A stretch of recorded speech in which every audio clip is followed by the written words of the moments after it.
अगर मैं कहूँ कि इंडिया में बिजनेस स्टार्ट करना एक सुसाइड से कम नहीं है। हाँ, ये बात थोड़ी सी शॉकिंग लग सकती है, बट रियलिटी है ये। हमारे देश की गवर्नमेंट ने बिजनेस करना इतना ज़्यादा कॉम्प्लेक्स, इतना रिस्क और इतना महंगा बना दिया है ना कि एक आम इंसान बिजनेस में हाथ डालने से पहले ही अपना हाथ जला बैठता है। It's in the Indian DNA. No matter what the state government or federal government may say about ease of doing business in India, there is no ease of doing business in India. सोच कर देखो, अगर policy सही होती तो हर गली हर मोहल्ले में एक छोटा मैन्युफैक्चरिंग यूनिट बैठ सकता था किसी भी चीज़ का।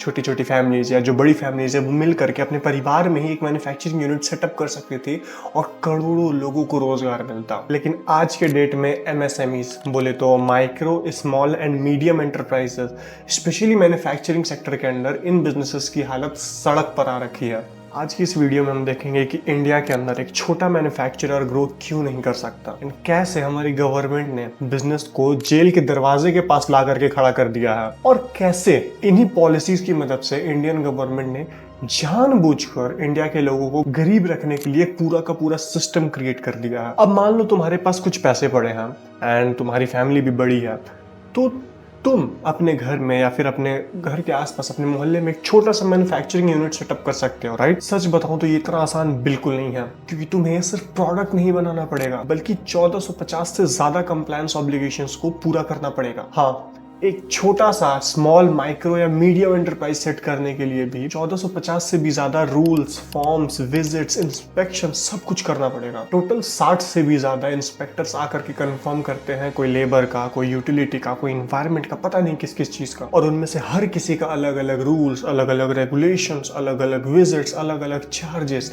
बाप रे बाप। एंड इस पूरे विजिट का कॉस्ट आता है अराउंड 13 से 17 लाख हर साल का। माइंडेड, हर साल का। तो सोच लो, सिर्फ एक छोटा सा अपने घर में मैन्युफैक्चरिंग यूनिट सेटअप करने के लिए भी तुम्हें इतना कुछ करना पड़ेगा। कैसे करोगे ये सब?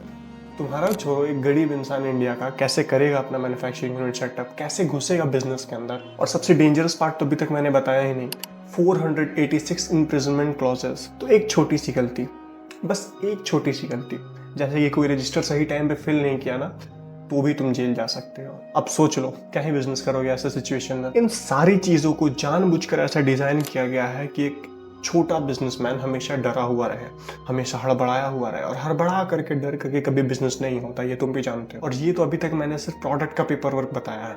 लैंड और लेबर का क्या करोगे? अगर कोई भी लैंड एलोकेशन करवाना है तुम्हें अपने बिजनेस के लिए, अपने प्रोडक्ट का मैन्युफैक्चरिंग करने के लिए, तो इन्वायरमेंट, लेबर, यूटिलिटीज, इन सब का क्लियरेंस मिलते मिलते तुम्हें 12 से 16 महीने लग ही जाएंगे। तो दिक्कत क्या है? घूमते रहो पूरे पूरे दिन अलग अलग ऑफिस में। और अगर अब तुम सोच रहे हो कि चलो पेपर वर्क और लेबर में थोड़ा सा दिक्कत है, लेकिन बाकी सब तो ठीक होगा ना, गलत। इंडिया में लॉजिस्टिक्स का कॉस्ट जीडीपी का 14 से 18% कहा जाता है, जबकि बाहर के देशों में जो डेवलप्ड कंट्रीज है वहां पर ये करीबन 8 से 10% के आसपास होता है। क्या compete कर लोगे तुम किसी से? मतलब यहाँ का हाल ऐसा है कि अगर तुम रेस में उतर भी गए ना, तो ये लोग जो गवर्नमेंट है तुम्हारे पैरों में वेट्स बांध देते हैं। दौड़ते रहो, कितना दौड़ लोगे? एंड यही सेम रीजन है कि तुम्हें बार बार न्यूज सुनने मिल रहा होगा कि बड़े बड़े सेलिब्रिटीज, बड़े बड़े बिजनेसमैन देश को छोड़ रहे हैं। कोई करेगा भी क्या? कोई ऑप्शन ही नहीं बचा उनके पास। और फिर ये मैडम आकर के बोलती है कि बिजनेस करो। भाई, करने दोगे तब ना। I'm so glad you want to be an entrepreneur, not want to just get into UPSC writing IAS. And ये एक अनकंफर्टेबल ट्रुथ है कि ये सारी पॉलिसीज जो भी हैं ये रैंडम नहीं है, बल्कि जानबूझ के सिस्टम को ऐसे डिजाइन किया गया है कि ज्यादातर लोग बिजनेस में घुसे ही ना।